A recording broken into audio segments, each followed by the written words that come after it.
Hey everyone, how's it going? AZREN here. Hope you guys are doing well. In this video, I want to talk about the hardest language to learn. Now, in my opinion, there's a lot of different things you have to look at when you're observing this whole topic. First and foremost, you have to look at it in a more narrow perspective and a more detailed perspective. Because you can't just say, Chinese is the hardest language, or French is the hardest language, or blah blah blah blah blah is the hardest language, because every single language has things that are naturally a little bit easier and other things that are naturally a little bit harder. For instance, Chinese has 4 different tones, or Mandarin, I should be more specific. Mandarin is 4 different tones.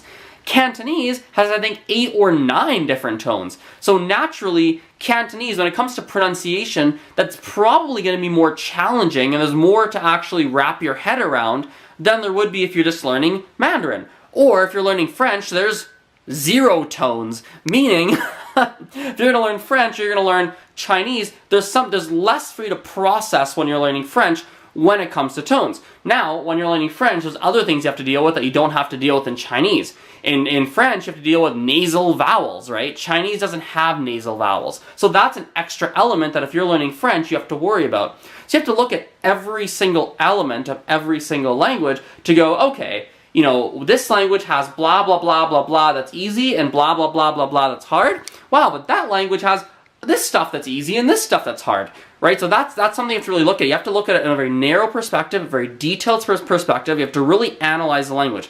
Now, this is where things get more complicated, because who is to say that tones are hard? Because some people find tones quite easy, right? Or who is to say that nasal vowels are hard? Because some people find them quite easy. Who is to say that, wow, it's really complicated to have to memorize masculine and feminine and all the different tenses in languages like Spanish or French, things like that. Like, oh my god, that's so complicated.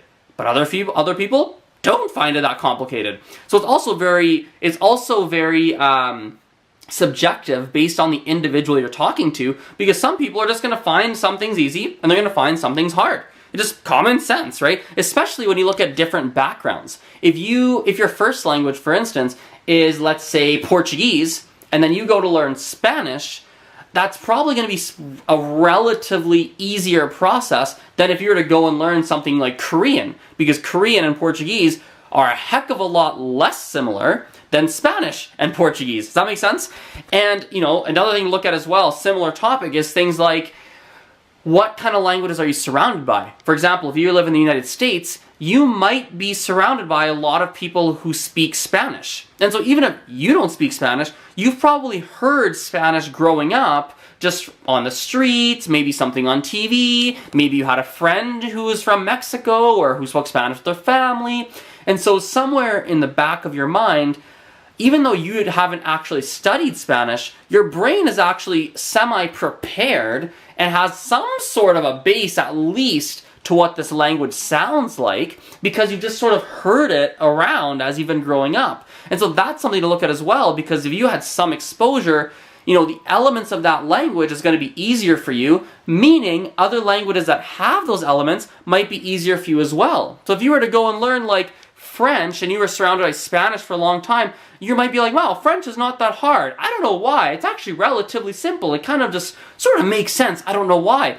Well, one of the reasons for it is because you might have had some sort of unconscious background in Spanish, which makes French 2% easier than someone else when they go and learn it. So that's a big thing to consider as well.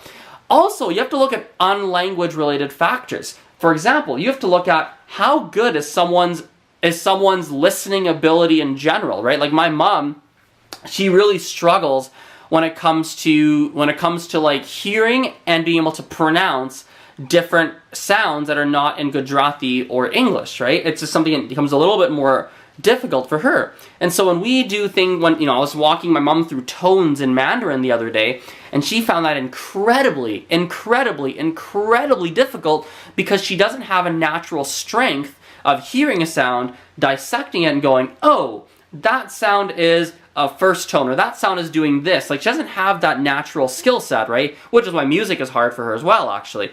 But for me, that's something that actually comes relatively naturally. I don't even know why. I'm just sort of born with it, I guess. Like, I have no clue, but naturally is relatively simple for me, or at least more simple. And that is a major thing to look at as well, is what are your natural strengths outside, or I guess strengths and weaknesses outside of language learning, because that is going to play a massive factor when you're looking at what is the hardest language. And so overall, I guess, what am I saying? I think overall I'm saying, number one, it's very hard to say this is the hardest language and this is the hardest language, or this is the easiest, blah, blah, blah, blah, blah, because you have to break the language down into so many different elements and rate every single element. Some languages are going to be harder in some respects and easier in other respects by nature.